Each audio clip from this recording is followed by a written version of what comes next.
Bukan menjadi rahasia lagi kalau CIA, lembaga intelijen Amerika, sering menggulingkan sebuah pemerintahan yang sah. Ada 5 hal yang mereka lakukan dan sampai sekarang mereka masih tetap melakukannya. Yang pertama yang dilakukan adalah, dan yang ini adalah paling sering, yaitu membiayai oposisi. Cara ini adalah cara yang paling aman dan metode paling murah dari CIA. Bisa hanya memodali memberi uang kelompok oposisi atau memodali mereka yang akan melakukan kudeta. Iran di tahun 53, Vietnam di tahun 63, Brazil, Guatemala, salah satu operasi intelijen dengan model ini yang dilakukan oleh Amerika. Cara nomor 2 yang paling sering dilakukan adalah dengan assassination atau pembunuhan. Membunuh pemimpin lalu menggantikan dengan pemimpin yang pro-Amerika. Misalnya Patrice Lumumba di Kongo dan banyak lagi pemimpin-pemimpin berbagai negara yang tidak jelas kematiannya tapi didesain oleh Amerika agar digantikan dengan pemimpin yang pro-Amerika. Lalu cara ketiga yang paling sering dilakukan oleh CIA adalah melumpuhkan ekonomi, atau dalam bahasa akademinya adalah economic assassination. Perang tarif dengan Cina, embargo perdagangan, dengan cepat akan merubuhkan sebuah negara seperti Kuba sampai sekarang di embargo. Kemudian Chile di tahun 70-an ketika Allende yang melakukan nasionalisasi atas aset-aset Amerika membuat Presiden Nixon memerintahkan CIA dengan kalimat "Make Chileans Scream" atau membuat bangsa Chile menjerit. Yang terakhir,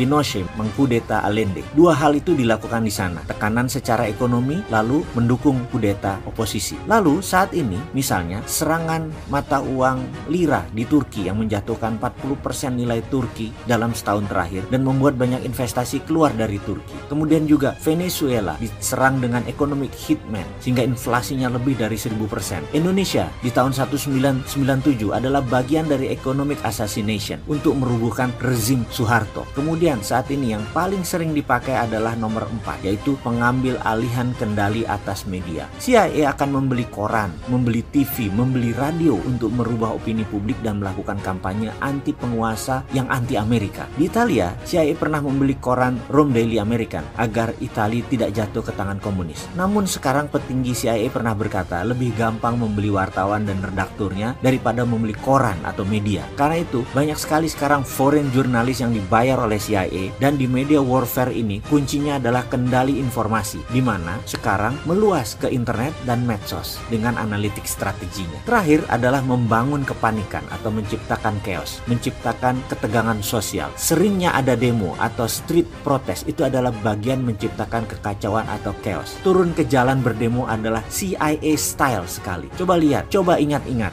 di Indonesia yang sedikit-sedikit turun ke jalan, belakangnya pasti siapa? Kita bahas detailnya di chapter yang lain. Dan pastikan mereka yang turun ke jalan itu tidak tahu apa motif asli demo tadi. Itu adalah kunci sukses demo. Misalnya tokoh Iran Muhammad Mossadegh yang menasionalisasi aset minyak Inggris di tahun 53, digalanglah demo besar-besaran sampai terguling, dan kemudian boneka Amerika Shah Iran dijadikan monarki lagi. Juga demo panjang Hong Kong saat ini, demo besar misalnya kemarin di Malaysia untuk menggulingkan Najib yang pro Cina beberapa tahun yang lalu. Ini semua adalah sedikit informasi tentang organisasi rahasia dan bagaimana operasinya, dan masih banyak lagi yang sebenarnya kita tidak tahu. Jadi ke depan ada baiknya Indonesia hati-hati. Kita harus punya strategi berlapis dan bermain cantik. Baru nanti kita salib mereka semua di tikungan. Barulah Indonesia bisa jadi negara besar.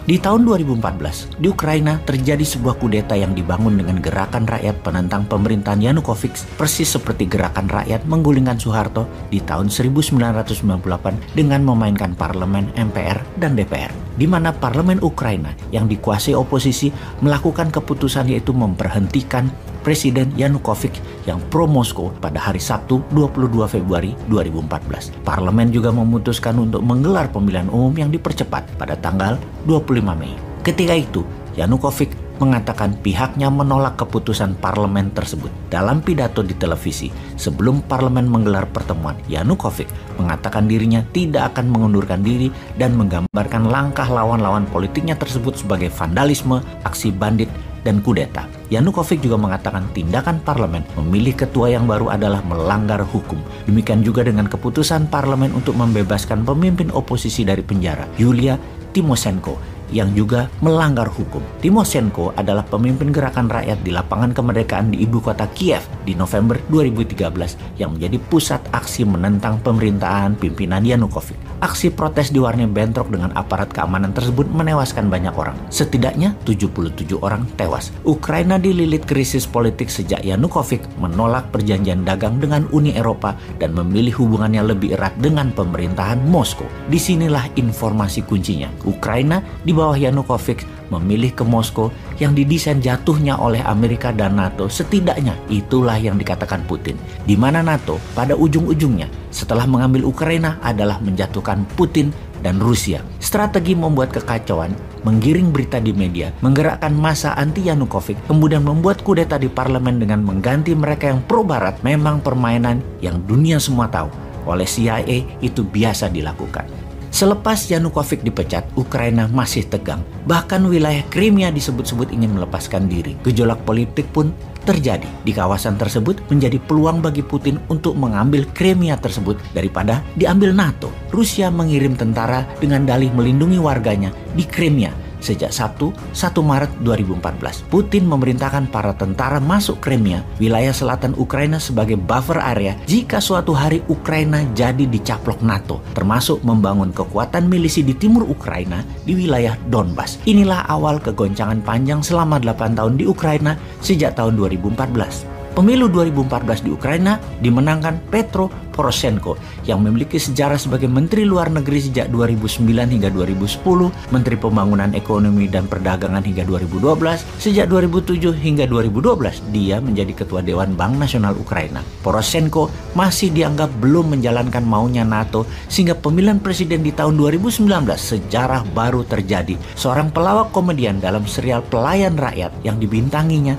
ternyata tak hanya menghasilkan dirinya menjadi seorang bintang, tapi akhirnya menjadi benar-benar pelayan rakyat. Pada tahun 2018, dia mendirikan partai yang juga diberi nama judul serial yang ia mainkan, Pelayan Rakyat atau Servant of the People. Pada pemilu 2019, Zelensky berhasil menang dengan kemenangan telak lebih dari 73% suara. Meski tidak memiliki bekal politik, ada satu pernyataan Zelensky, yaitu kamu tidak perlu pengalaman untuk menjadi seorang presiden, kamu hanya perlu menjadi manusia yang baik. Zelensky dalam banyak isu politik telah menandatangani kontrak politik bersama NATO sebelum mendirikan Partai Pelayan Rakyat tersebut. Terpilihnya dia nanti akan membawa Ukraina menjadi NATO. Setelah itu semua instrumen bergerak sesuai maunya NATO dan maunya CIA tentunya, yaitu memenangkan Zelensky. Kita lanjut dengan rangkuman informasi strategi operasi intelijen penggulingan pemerintahan pro-Moskow Yanukovych di Ukraina di tahun 2014. Triknya adalah bahwa oposisi Ukraina didukung oleh sebagian besar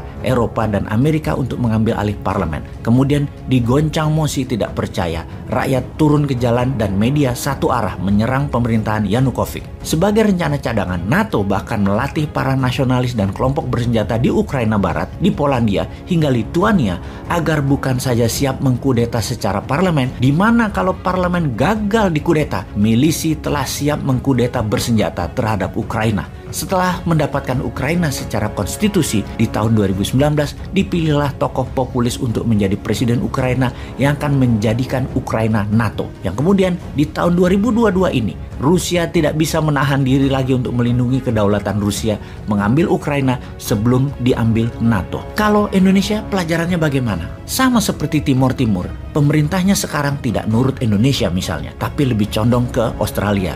Dan tahu-tahu Timor Timur ikut kuat dalam Fakta Pertahanan Australia, India, Jepang, dan Amerika, atau mau ikut AUKUS, Australia, Inggris, Amerika, atau gabung FPDA, Five Power Defense Agreement, 5 negara Commonwealth, Malaysia, Singapura, Inggris, Australia, dan New Zealand. Yang pasti Timor Timur diinvasi sama Indonesia kalau Indonesianya nyalinya memang negara superpower. Ngomong-ngomong, apakah yang menjabat sekarang begitu pikirannya apa tidak? Apakah mikirin buffer country seperti wilayah Sarawak, Malaysia, Singapura, Papua New Guinea, Timor Timur? Apa karena merasa negara kepulauan Selatan Pasifik bukan negara agresor? Negara Australia juga bukan agresor. Singapura bukan agresor. Nggak usah dipikirin gitu. Jangan gitu deh, nanti kaget loh kalau mereka nyerang.